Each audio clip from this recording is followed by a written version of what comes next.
Basement Politics with Freddie Vasquez. Tonight, Yonkers City Councilman John Rubbo joins me for the first time live in the basement.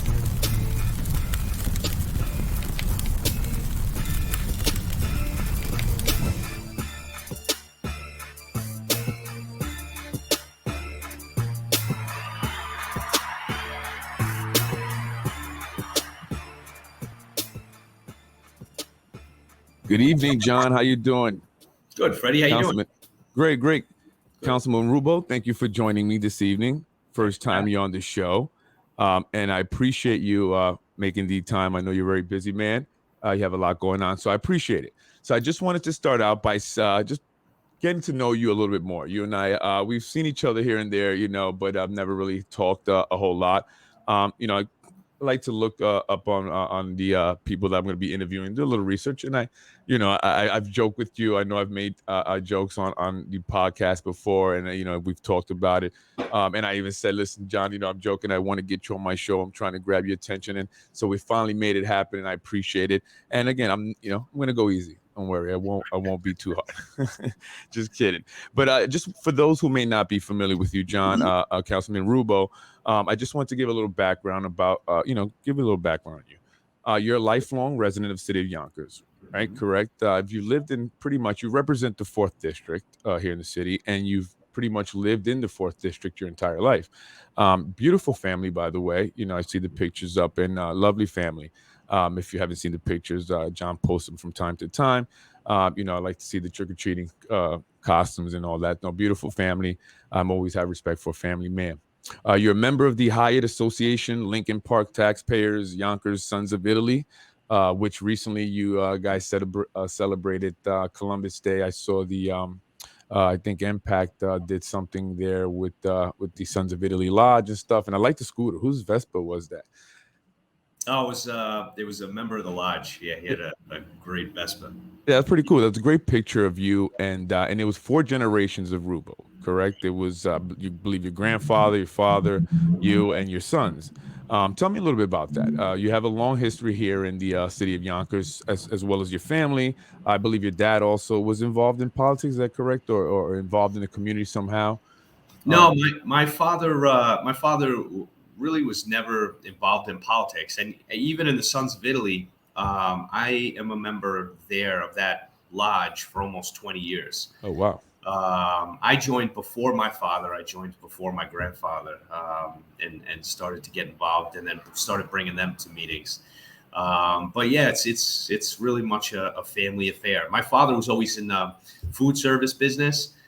He had a restaurant of his own for many years, and then he went to work for a restaurant, and ultimately was working for a school district and overseeing the Rye City schools and all of their schools and the food service.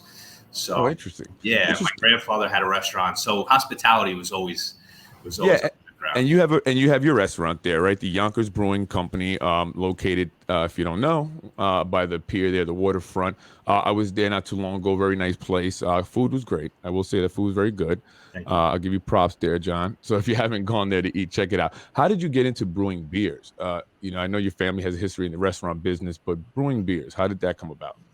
But it was actually the Sons of Italy. I was at a meeting. And growing up, my grandfather always taught us how to make wine. So we'd buy the grapes and we'd crush the grapes and make the wine. And we was at a Sons of Italy meeting, and this fellow who always made wine brought in some beer. And he says, "Look, I made homemade beer."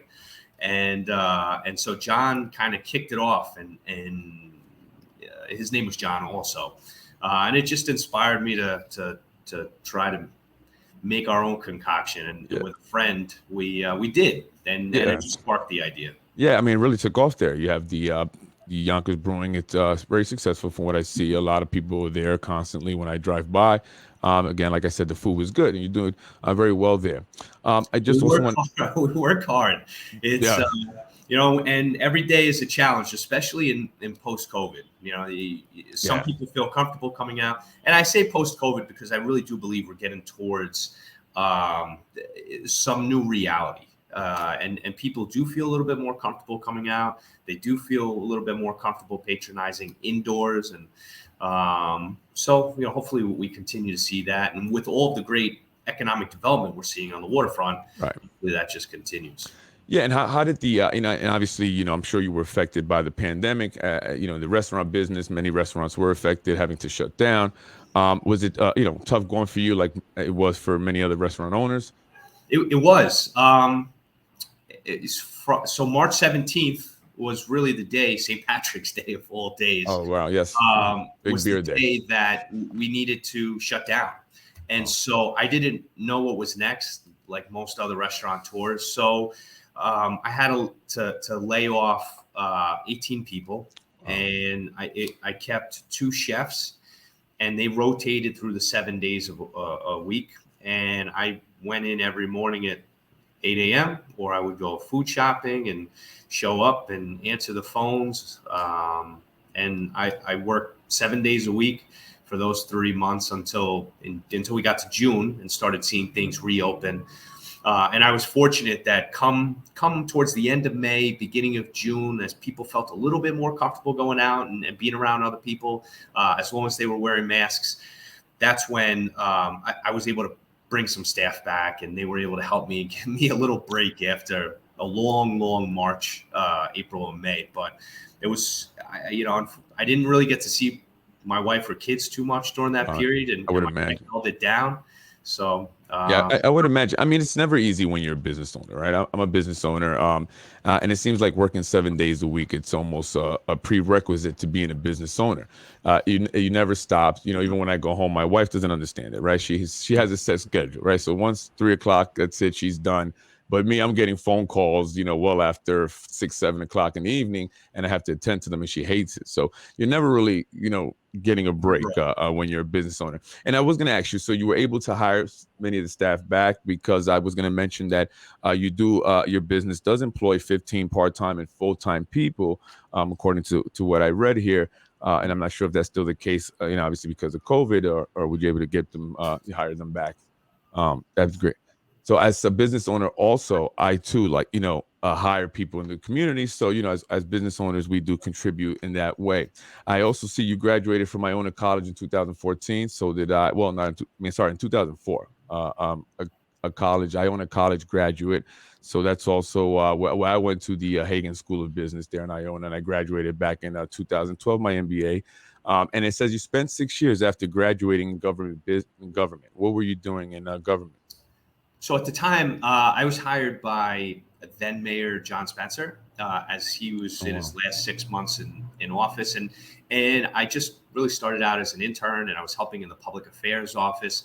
And at that time, the public affairs office, they would go out to every single community meeting. We would go to Hyatt meetings, we'd go to HARCA meetings, and it gave me a chance to really make my way around the city, know the city a little bit better. But I had the opportunity to work with a great guy by the name of Richard Hallaby.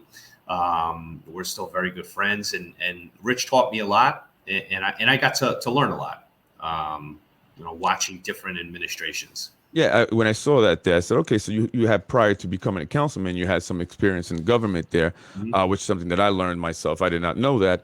But what, you got out of government at some point, right? You went into business, and you became a business owner. But what prompted you to become or get back into politics? Yeah, in 2009, I went to the then Mayor Phil M. McConey, and I said I have an interest in running. I'd like to run for the city council. I'd like to see Yonkers move forward. I'd like to see it continue to grow. I want to try to help people, and so I put that on the table. And he wasn't at that time supportive. He had a candidate he wanted to support, and that was Councilman Dennis Shepard, who did a very good job before me. And so I'm a thick Italian, some would say. So Right. I wanted to run, and I ran. And with the help of friends and family, we collected the signatures we needed. We knocked on the doors we needed to, and I think we came just shy of. It was about 60 votes that I ended up losing by. But in life, I believe everything happens for a reason. And so, although I lost then, I had an opportunity to start a business, and I worked hard at growing that before then starting the brewing company. And now I'm, on a city council with some really great folks, and I get to work with my council colleagues and Mayor Spano, and I think we're doing some good stuff. Yeah, and we'll get into that. And I agree with you. You definitely have to be persistent. You want something, you have to go for it. And you will get knocked down sometimes, right? That's life. But you have to get back up. And that's a good lesson. I'm sure that you've role modeled for your children there. When they see that, you get knocked down and you get back up. And if you're really adamant and dedicated, you will make it happen. So yeah, let's get into politics. Now you're the councilman, District 4. You started out as a Republican, correct? And why did you decide to change switch parties? What was the reason for that decision? Well, I was always a moderate Republican. Excuse me. And for me, education was always a high priority. Quality of life, keeping people safe. These are the things that just matter to me every single day, and those are the issues. If you were to be ask this current administration, are the issues that I call about every single day. Providing for our police department so that they can help keep us safe, crime down, whether it be burglary or robbery. These quality of life issues are important to every resident. And education, in my view, is our should be our top priority. Absolutely, I agree with that. We need to be able to invest in our kids because they are the future of the city. They are the ones that will drive good paying jobs. They are the ones that will continue to attract businesses like Lionsgate. They're the ones that will continue to attract maybe technology companies, and we must continue to invest in our kids so that this way it's the future of success of Yonkers. And so why did I change? I was hopeful that I was a Republican, and so I was hopeful that this business person and Donald Trump was going to be more like Michael Bloomberg, bring a business sense to government. Instead, I think he did the complete opposite. He certainly significantly damaged the Republican Party and Republican brand. And I did not want to associate with what he represented. And sadly, I think he represents a lot of Republicans, not all Republicans, because there are a lot of good people out there that I'm very good friends with who still have those same strong core values of just wanting to help people. They want to help people. They find education important. They care about housing, believe it or not. They care about our neighborhoods. And so, these are the people who vote with their conscience, and they don't always vote across party line. They'll vote for a Democrat. I'm sure many of them voted for Mike Spano because at the end of the day, it's who can help deliver for my community, especially on the local level. And so, I was very proud, and I had these conversations with Chairman Tommy Meyer for quite some time. But I was chairman of the Democratic Party, right? Right. And so I was very proud to become a Democrat. Yeah, and I asked because that was one of the criticisms that you've received recently in the primaries, specifically, and so it just saw you or made you out to be someone who I guess flip flops, right? To for lack of a better word. So I wanted to ask that question. As a businessman, I do understand also, where you were coming from in your thought, maybe with Donald Trump. Sometimes I don't believe in the party things. I'm apolitical, and sometimes the way I believe, people will tend to think that either call me a Republican, right? I get a lot of that from people. I'm Republican, but so I understand. But in this city, in Yonkers, New York specifically, we have a large population of Hispanics and Black Americans, other minorities that are coming in from other countries. So it seems that we have a large Democratic population here, and I just want to ask if that had anything to do with that decision and becoming Democrat. No, really didn't. Because when I ran as a Republican in my district, Democrats outnumbered Republicans 2-1. But still, I ran as a Republican, and I knocked on the doors of as many voters as I possibly could. Democrats, Republicans, independents, non-registered people, because for me, it's just, who can I help? If somebody calls the office, I don't ask if they're a Democrat or Republican. And historically, I think the city, as it continues to change, but historically the city has always been a little bit more of a moderate Democrat city. My grandparents were Democrats. My grandparents now are Democrats. My mother's parents were Democrats, and my father's parents were Democrats. And it was, I remember vividly the day I was walking through Iona College, and someone I went to elementary school with and high school with, he was working a table and said, "Hey, John, are you registered to vote? You should register as a Republican." And I registered as a Republican. But my core values were always the same. It's just, I want to help people. And that goes back to the days in high school when I was working for St. John the Baptist Church there on Yonkers Avenue, every single Sunday, setting up mass, or, as a young 20-year-old, leading the Holy Name Society men's group. Those were things that I just always cared about, being able to give back to the community. Yeah, and so I want to touch on that. Giving back to the community, you've mentioned a few times now that you're, one of your core values is helping people and wanting to I guess better the lives of others, specifically your constituents, but also all those in the city of Yonkers. Very recently, the housing ordinance, right? It was shot down, I guess, so to speak.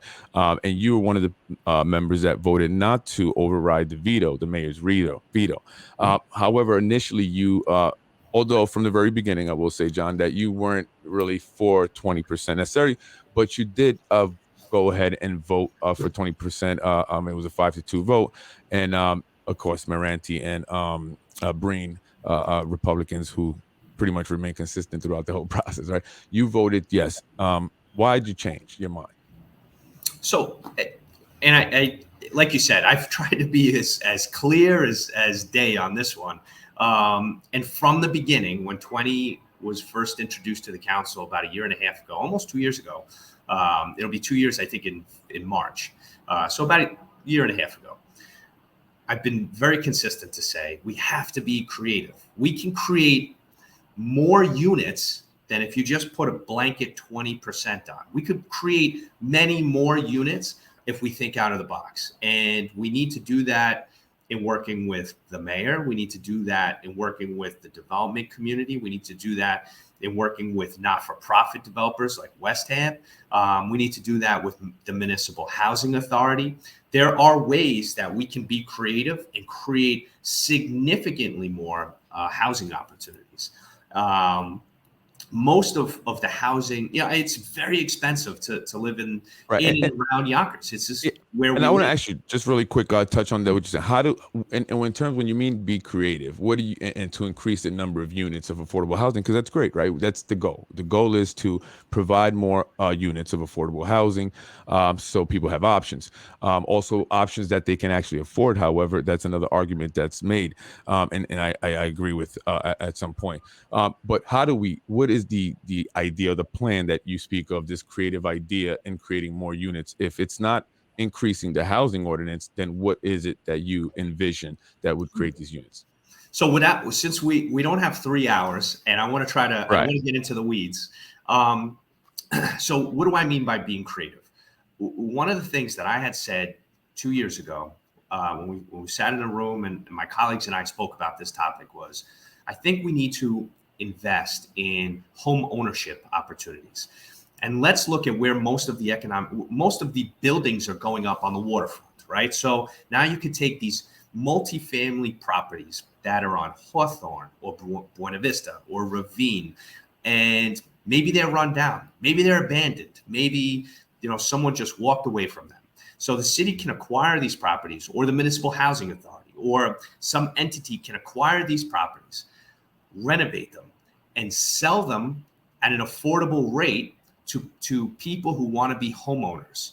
Now, if they're a 2-family or 3-family, they must rent out these units at affordable rates to people in the community.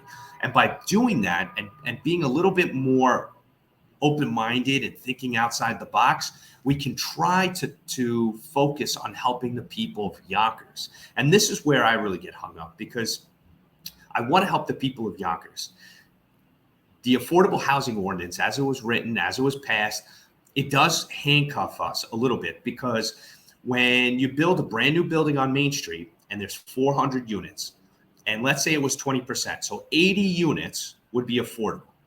Of those 80, there is zero guarantee that they will all go to Yonkers residents. It's a lottery. It's luck of the draw. There's a lot that goes into that. And so there's no guarantee that we're going to really help the people of Yonkers. And that's who we have to help.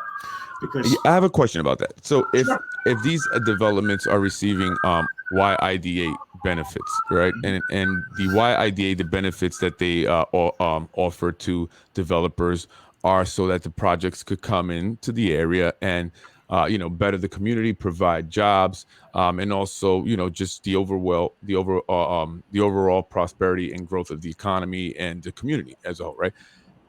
If they're receiving benefits, I'm not saying all do, I'm not sure exactly which ones, and again, we don't have the time, but if they are receiving benefits, how is it that there are people coming from outside of Yonkers and to utilize these affordable housing units? If they're receiving YIDA benefits, should they not be specifically for residents of Yonkers? They should be, but it's illegal. So it would be illegal to discriminate and say these affordable units are only for the people of Yonkers, and that's just the law. And so that's why we can, through municipal housing, through other programming, we can be a little bit more creative, and not only take these. Sure, do I want to live in a beautiful luxury building on the waterfront? Sure, absolutely. But what do I want? I want quality, safe housing.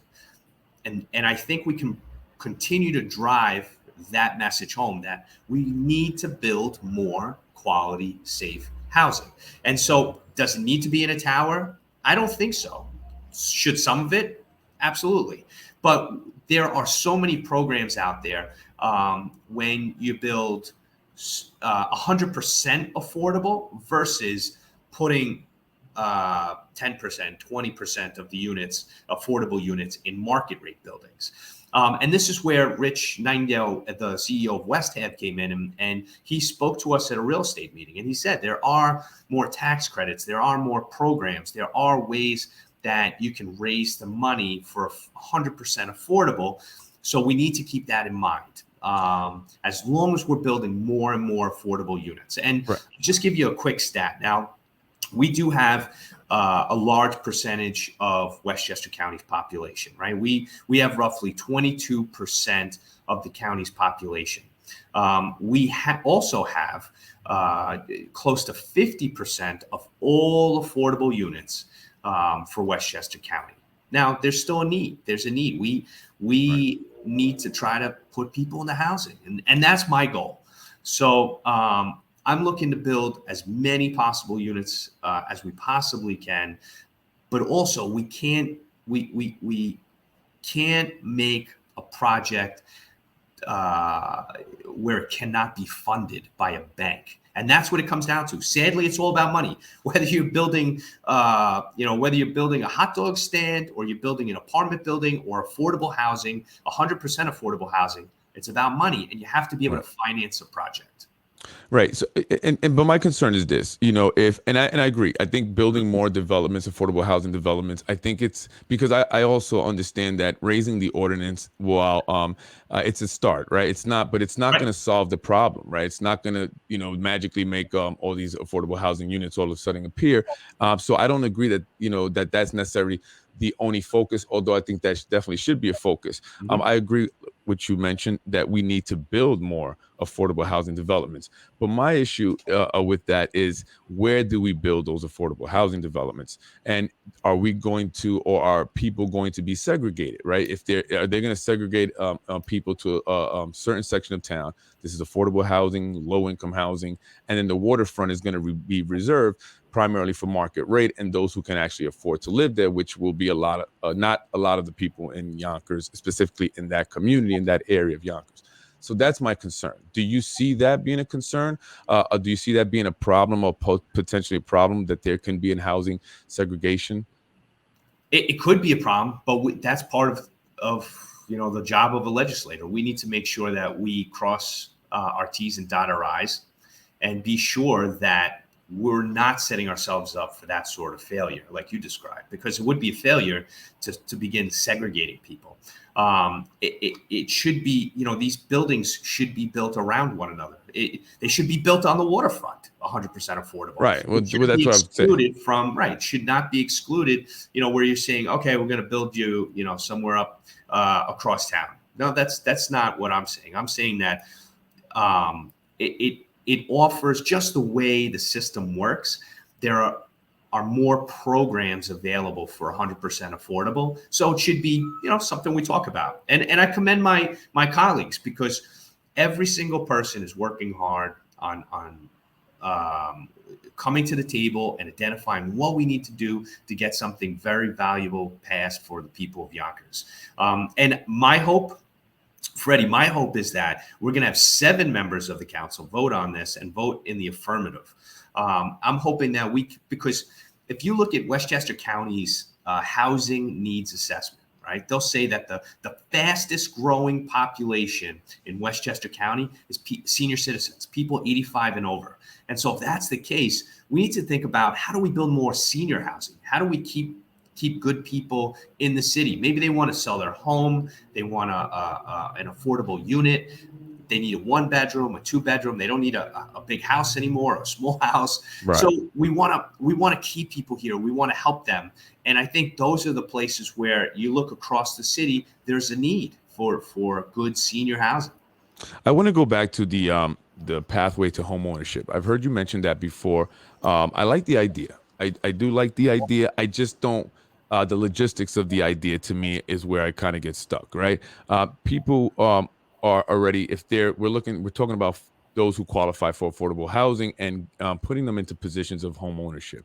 How do we do that in a situation, in an economy like what we have now, and the fact that they are qualifying for affordable housing, which essentially means that they're making below a certain income? How would they then qualify to purchase a home?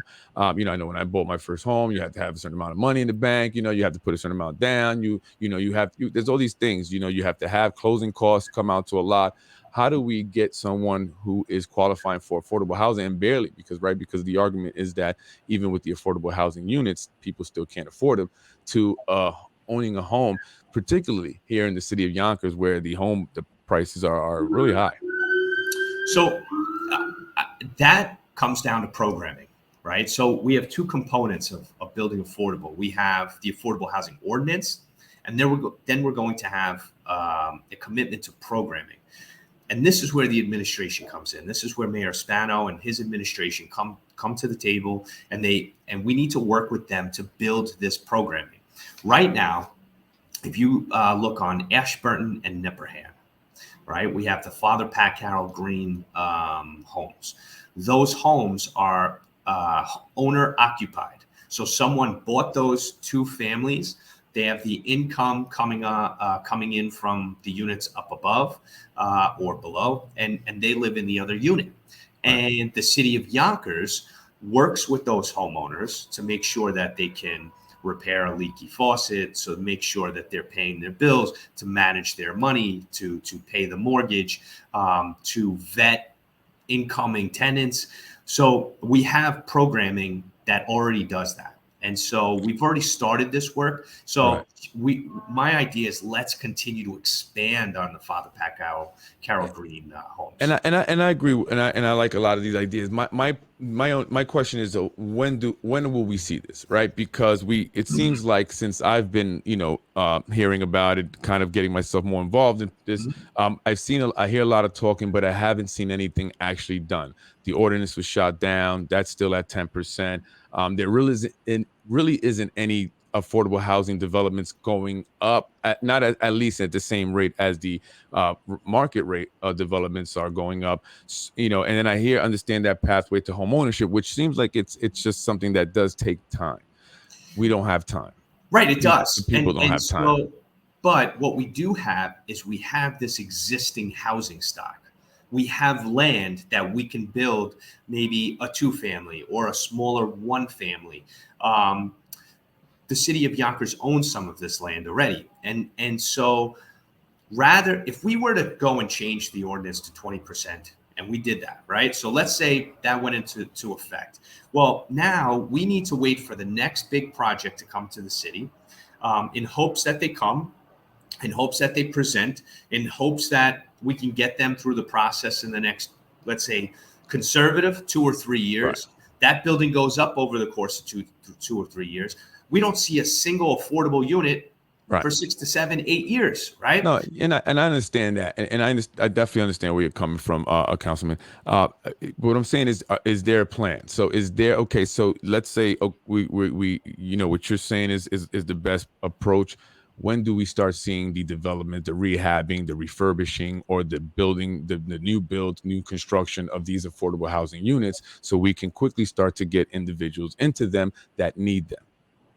So right now, the Democratic caucus is working closely with the administration because we want to see something passed. We want to get something on paper. We want it reviewed. We want public input, and we want to get it done. And so we are working very closely with the mayor, and we want to see what we can present to the public, hopefully within the next couple weeks, if not before or after the new year, because once that's presented and once we vet this through the public and we look at, we've now come together, we've created something that we think is dynamic and will work, and we'll have an action plan that then once passed, we get right to work and we get it done.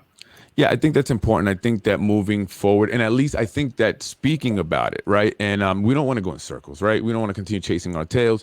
So there needs to see some progress. And I think that's the big disappointment when the housing ordinance was shot down, because it represented a lack of progress, zero progress. So I think there needs to be some progress. I ask you these questions because you are the chairman, correct, of the real estate committee. You are involved a lot with the planning, the developing stuff, even the idea. I'm sure you're familiar with that. That's why I asked you these questions. So you are the guy in the council specifically that is very involved in this stuff.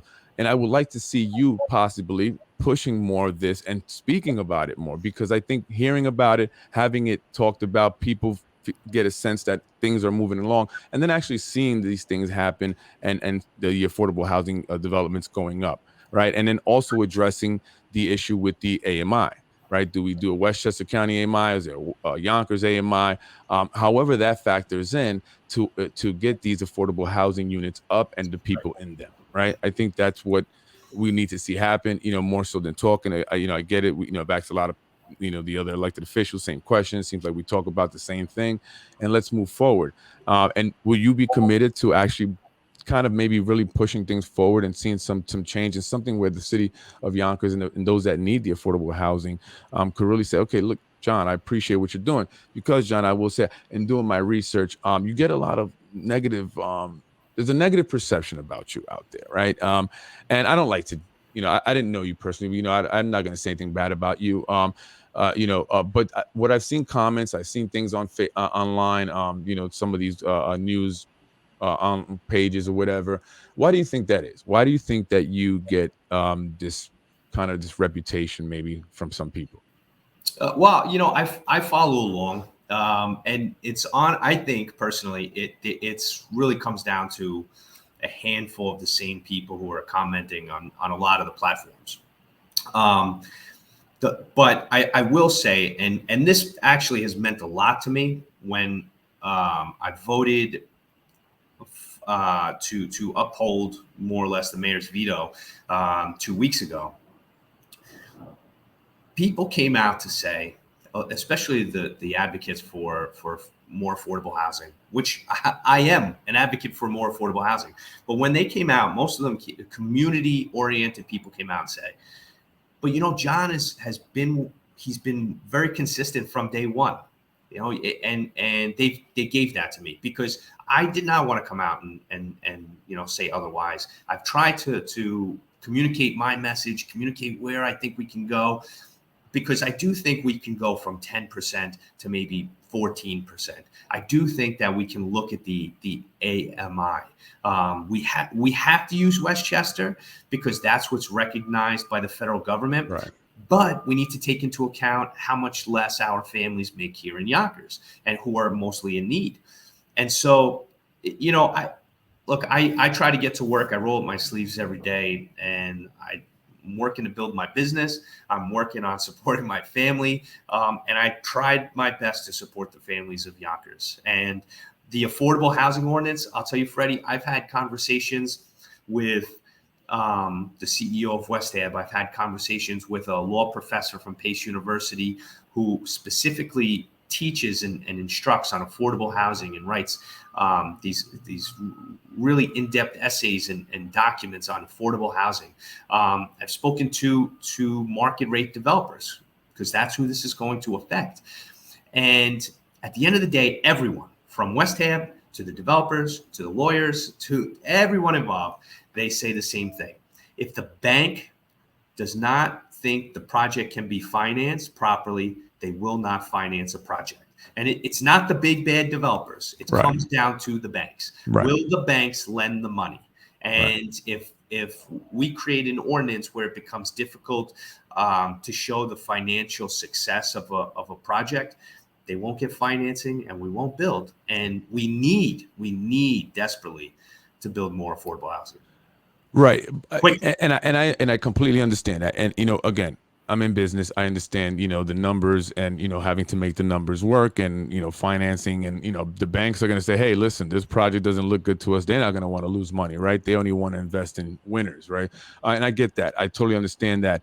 The only thing I'm saying is just, there needs to be something done, right? And maybe not 20%, right? And I can understand, what you're saying. Maybe 14. I think that's a good number. 15 is a good number. But then also what you mentioned earlier, adding more developments, affordable housing developments, along with that increase, and I think it needs to happen right away. I think it needs to happen sooner than later. And the more it drags on, the more it just looks like no one in the council, well, not no one, but there are some people that are passionate about the increasing it. But, you specifically, since we're talking to you, do not care about the affordable housing, even though that's what you're saying, because we're not seeing it happen. Right. And again, and I'm not saying that everybody has a negative opinion. I'm just saying I've seen some comments and stuff. And, some people have mentioned things to me. But again, I judge people based on my interactions with them, and not everyone. As you can see, Lorraine Lopez, not everyone has a negative opinion of him. Many of us and many of his constituents appreciate and love him. And I'm sure you do. And I didn't say everyone, Lorraine. I didn't say all. I said some, actually. Some is smaller than many, and is definitely smaller than all. And Freddie, too, because housing, investing in the communities, right now. If we go out and we look, and I drive this every day, but if you look, there are properties that are abandoned, that are left to the wayside on Buena Vista and I specifically mention them because we're now going to see this project build in Ludlow, which now if we can connect Ludlow and the waterfront downtown and continue to enhance our communities and our neighborhoods, and we create good quality, safe housing that helps with crime, that helps with housing our children, that helps with education. And like I said from the beginning, the things that matter the most to me, the principles that I really try to drive on here are, providing for our young families and for our seniors. And if we can, do those things and create good quality housing, it helps with education, it helps with quality of life, and then it comes full circle. I agree. Improving the community is very important. The way the community looks is very important.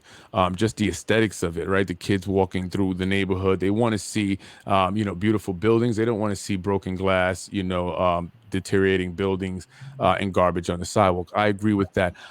My concern, John, I grew up on Buena Vista there, so I've seen it at its worst, back in the 90s or 80s. And I want to see the people here in Yonkers, those who've been here forever, not get left out. And that's my biggest concern, John, Councilman Rubbo. And I'm always going to fight for that. I'm always going to go hard for that because I do want to see, the people here are taken care of. We have, a homeless population that's ever increasing. Then Getty Square, it seems like there definitely needs to be more low-income housing and homeless shelters. I know you have to run. I'm going to let you go here. I just wanted to go through two more comments because I want to be fair to those that view. And then I'll let you go there. A moderate, what values do you espouse when you hire a felon convicted of bribing a city councilor? Also, can you explain your campaign paid for lawsuit against? I guess this is, I didn't read this, against a potential opponent filed by your restaurant employee in court papers. I guess this is referring to the gentleman that challenged Carlos Burgos's signatures. Apparently, he worked at your establishment. Is that true or false? Yeah, he is someone that I know. He's a friend of mine. He was, and we had spoken about this topic, and he was concerned with um, signatures that were bad, signatures that potentially were not actually signed by an actual voter. And so sadly, there is fraud, and we did question it. But Carlos was put on the ballot, and Carlos and I ran against one another, and I won in my June primary by 57% of the vote. And I'm proud to have won my Democratic primary, and now I'm going to continue to work for the people of Yonkers. And the last one, you talk about fiscal responsibility, but just over a year ago, you were proud to say that you had bonded approximately $250,000. I'm guessing that has to do with Coyne Park. Yep. So whenever we do a capital project, meaning we fix roads, we build buildings, we improve buildings. What we do is we go out and we'll borrow that money, and we can stretch that over the course of 30 years, and eventually you refinance, et cetera. But the rates are very, very attractive right now. And so, I'm of the mindset that although, yes, I am fiscally responsible, but I do believe that we need to improve our infrastructure. That includes sewers, that includes drainage, right? We're seeing a lot of flooding these days. Absolutely. And so, yes, also, I mean, 250,000 is a low number. That was for the improvement of the exterior of one park.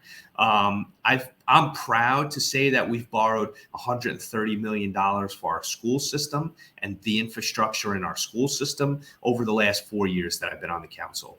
$3 million of that went to purchasing computers for our students, laptops for our students. And that was really led by Councilwoman Tasha Diaz, and the council fought for that to make sure we had that $3 million to provide to the superintendent to go out and provide devices to the students who really needed them. Yeah, and there was definitely a huge need, and there was still a huge need after the fact. But I'm glad they're back in school now. Mm-hmm.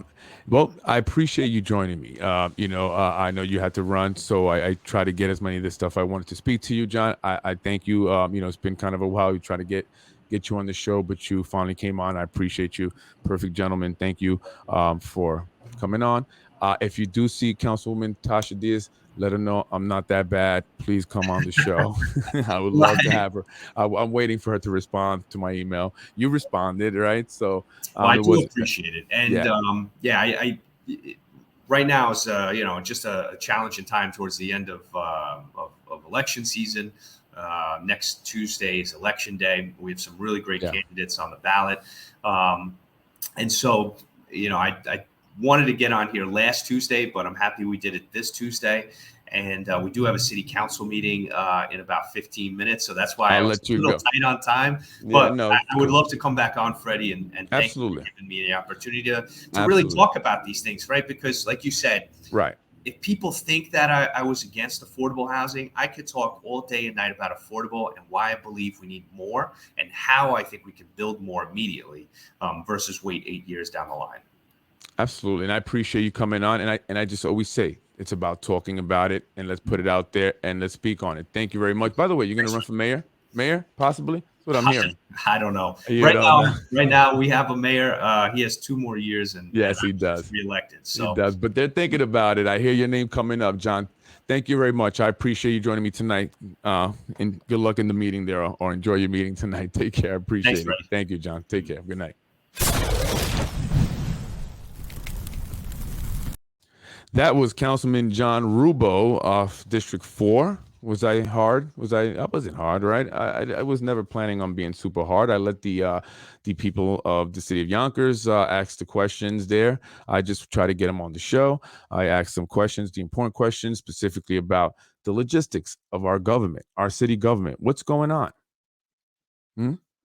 He mentioned that building more affordable housing well, 100% affordable housing developments was important in what they wanted to do, and I agree with that. I also agree that we do need to raise this housing ordinance as well. But each one is just a part of this overall strategy to improve the situation here in the city of Yonkers with the housing crisis.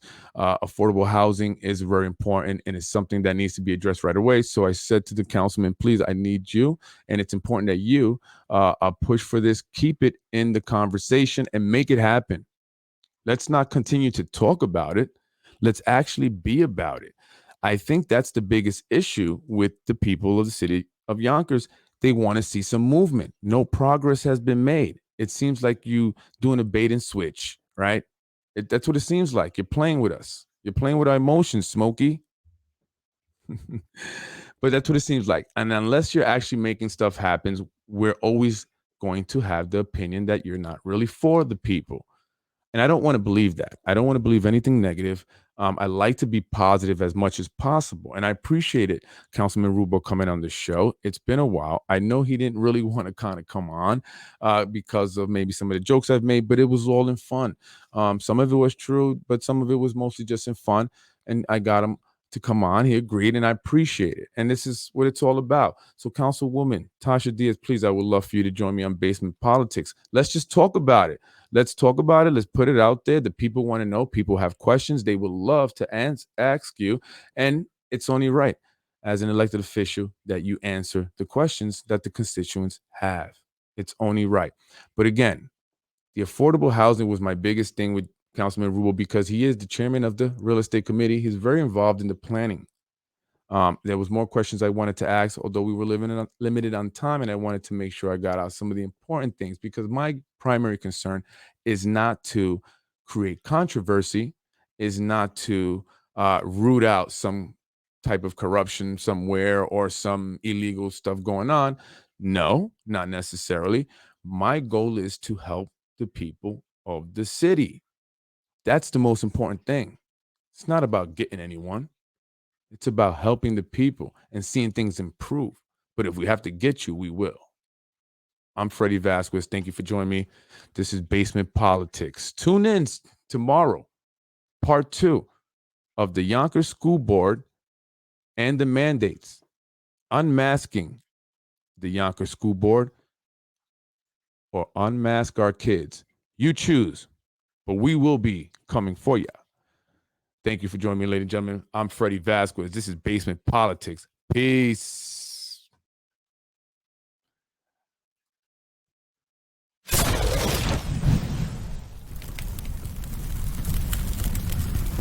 That's all, folks.